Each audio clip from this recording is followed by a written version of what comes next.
वहीं मैम अगर मैं आगे बात करूँ तो जो वर्किंग वीमेंस होती हैं एंड यंग लड़कियाँ होती हैं वो अपनी रिप्रोडक्टिव हेल्थ को कैसे इम्प्रूव कर सकती हैं?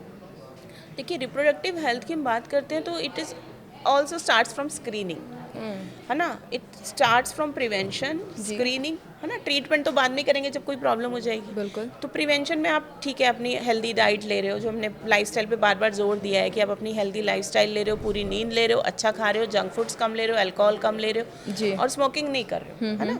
तो ये चीज़ें जब आप कर रहे हो तो आप अपने लिए एक अच्छी लाइफस्टाइल क्रिएट कर रहे हो, तो जी वो आपके आपके हार्मोन्स को भी ठीक रख रही है। जी फिर आप अपनी रिप्रोडक्टिव हेल्थ को जानते हो, जैसे आप अपने ब्लड टेस्ट कराते हो कि मेरे स्क्रीनिंग हुआ, मैंने अपने ब्लड से अपना शुगर चेक कराया, मैंने अपने ब्लड से हीमोग्लोबिन चेक कराया, उसी तरीके से आपको यूट्रस को भी चेक कराना है। बट जी अगर आप यूट्रस के बारे में सोचते हो कैसे चेक कराना है, तो बाय अल्ट्रासाउंड चेक कराना है और साल में एक बार होना चाहिए। अगर आप सेक्सुअली इंटीमेसी में है तो आप उसको ट्रांसवेजाइनल अल्ट्रासाउंड बोलते हैं, जो कि जी वेजाइनल रूट के थ्रू होता है।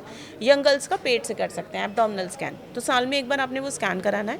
फिर जैसे हमने अभी बात की थी यूट्रस की माउथ की, जिसे सर्विक्स कहते हैं, उसका होता है पैप्समेयर, जी जिसे हम आजकल LBC HPV टेस्ट के नाम से करते हैं। और LBC HPV टेस्टिंग अगर आपने एक बार 30 ईयर एज के बाद करा रही है, तो अगर वो नॉर्मल आ रहा है तो एवरी 5 ईयरली कराना है।